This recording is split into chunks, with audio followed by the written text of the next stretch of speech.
waxaan rabnaa halkan inaan ka jeedino baaq nabadeed oo ku aadan dagaalka ka socda ama ka soo cusboonaaday Tukaraq. Dallada jilayaasha aan dawliga ahayn ee koonfurta iyo bartamaha Soomaaliya Soshansa waxa ay u aragtaa nasiib darro xaaladda colaadeed ee ka soo cusboonaatay duleedka deegaanka Tukaraq ayna ku dagaalamayaan ciidamada Soomaaliland iyo Puntland. Dallada Soshansa waxay ugu baaqaysaa labada maamul in ay colaadda si shuruud la'aan ah loo joojiyo, ciidamada dagaalamayana goobihii ka kala yimaadeen dib loogu celiyo loona turo shacabka ku nool deegaanka Tukaraq iyo hareeraheeda. waxaa kale oo aan ugu baaqaynaa dhammaan shacabka Soomaaliyeed gudaha iyo dibadda ku nool gaar ahaan culimada, dhaqanka, ganacsatada, siyaasiyiinta iyo aqoon-yahanada inay colaadaas joojinteeda iyo nabadeynteeda u gurmadaan. Dallada Soshansa waxaa kale oo ay qabanqaabin doontaa kulamo nabad raadin ah isla mar ahaantaasna kala shaqayn doontaa dhammaan xubnaha firfircoon ee bulshada rayidka,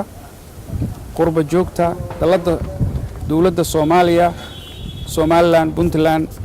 iyo guud ahaan daneeyaasha caalamka sidii xiisadda colaadeed loo joojin lahaa. Annaguna waxaan isku dayaynaa inaan hormuud u noqonno sidii nabad looga raadin lahaa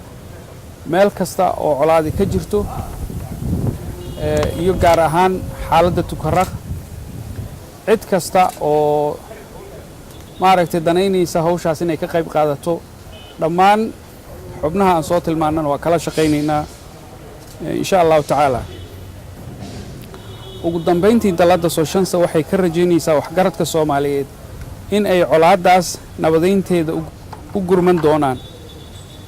mahadsanidin. waxaan rabaa qof kasta oo Soomaali ah oo dareen Soomaalinimo, muslimnimo uu ku jiro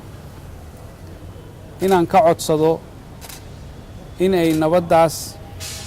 oo aan haddaan nahay bulshada rayidka u aragno mid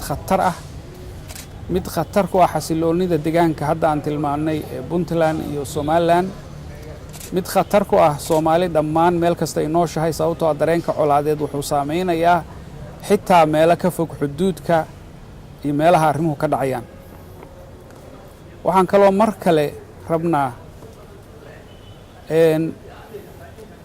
dadka waxgaradka ah ay ugu horeeyaan culimada Soomaaliyeed, dhaqanka iyo isimada Soomaaliyeed, ugaasyada iyo salaadiinta, ganacsatada aan aaminsanahay dad badan oo muxsiniin oo jecel nabadda inay ku jiraan, aqoon-yahanada Soomaaliyeed oo fahmaya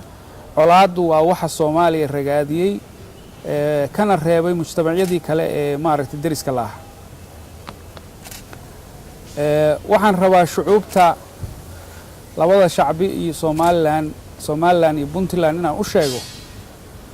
in hadday dareemi lahaayeen xanuunka colaaddu ay leedahay sida hadda koonfurta looga dareemayo, hadday dareemi lahaayeen colaadda iyo nabad la'aantu dhibaatada ay leedahay, waxay cadaadis badan saari lahaayeen madaxdooda. waxaan leenahay walaalayaal, annagaa colaad iyo nabad la'aan xanuunkeeda soo taabannay.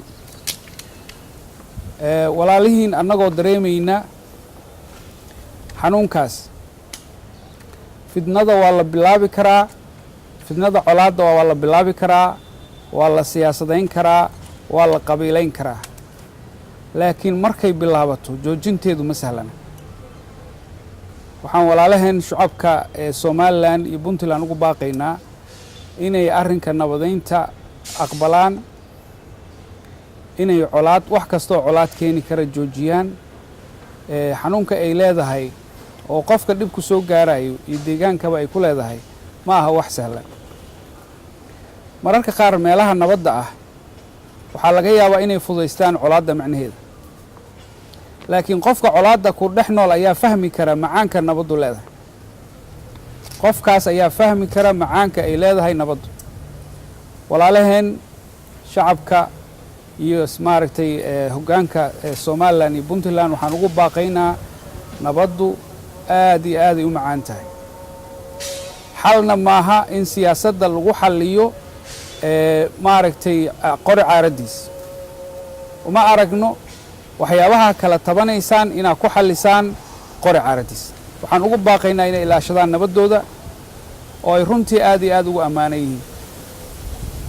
waa ku ammaanan yihiin ilaa hadda way ku ammaanaayeen inay yihiin dad nabadda ilaashada isla markaasna wax kastoo colaad keeni kara ka fogaada waxaan rajaynaynaa baaqaas nabadeed inay walaalaheenna la qaadan doonaan insha allahu tacaalana wax kasta oo dalladda sooshansa ay ka geysan karto annagoo ku hadlayna magaca yacni guud ahaan bulshada rayidka koonfurta iyo bartamaha soomaaliya iyo weliba saaxiibadeen puntland iyo somalilan oo mar kasta qofba qofka kale uu ku matalo wixii wanaagsan waxaan rajaynaynaa inay baaqeen aqbali doonaan waxaana bilaabaynaa arrinkaas ka shaqayntiisa iyo ololeyntiisa ilaa nabadda halkaas maaragtay laga gaaro waa mahadsantihiin